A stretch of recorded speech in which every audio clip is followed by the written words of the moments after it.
time to maximize profitability and cash flow. It's time to learn habits and hacks from the best e-com CEOs.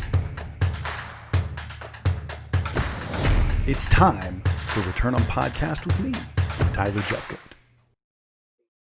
PAG, P-A-G, Post Advertising Gross Profit.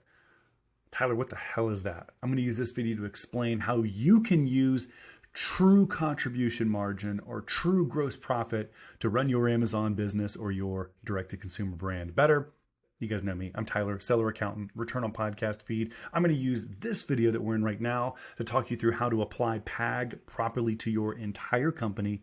And then there's going to be a follow-up video next week where I'm going to unpack for you, how you can actually do this on a SKU level, because we've got to do it on a portfolio level. We've got to figure out how to do it on a channel level. And then we're going to have to take it a step further a few times a year and understand how each and every product in our portfolios are performing.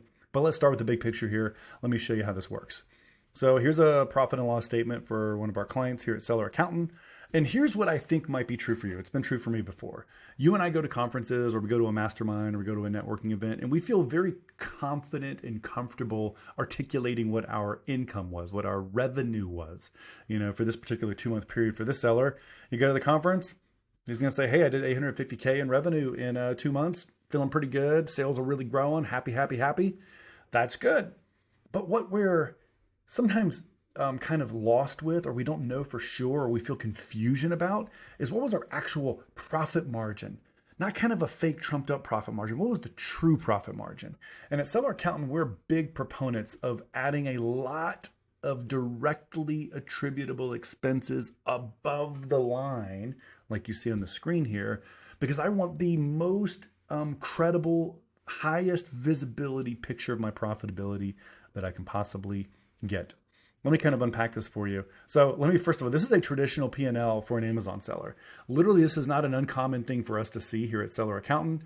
Every 2 weeks, Amazon makes a deposit into my checking account, and I just book that deposit as my sales. Guys, this is unacceptable. Our average client here at Seller Accountant has almost 50% of the entire profit and loss statement that is Amazon fees in the form of pick and pack fees, marketplace fees, advertising charges, and storage.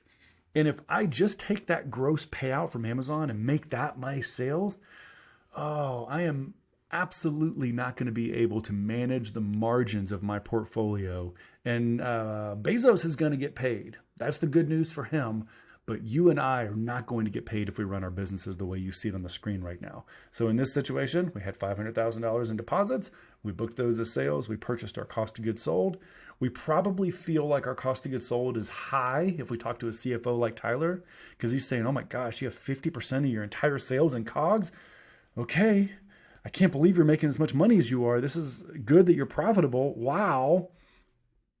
And so now let's look at what it looks like when things are a little bit better. This is a better version of a P&L where we are now grossing up. This is what accountants call it. When you take the sales and kind of make them the real sales and then subtract those Amazon fees, that's called grossing up the sales. We actually did $1 million in sales. We did have our same cost of goods sold, which is now a more normal, actually really good, 25% cogs. But now we've captured our Amazon fees, right, in the form of those pick and pack fees and logistics fees. And now we have our advertising, but we kept the advertising down below the line, like the traditional CPAs really love to do, and we're left with a profit. This is better.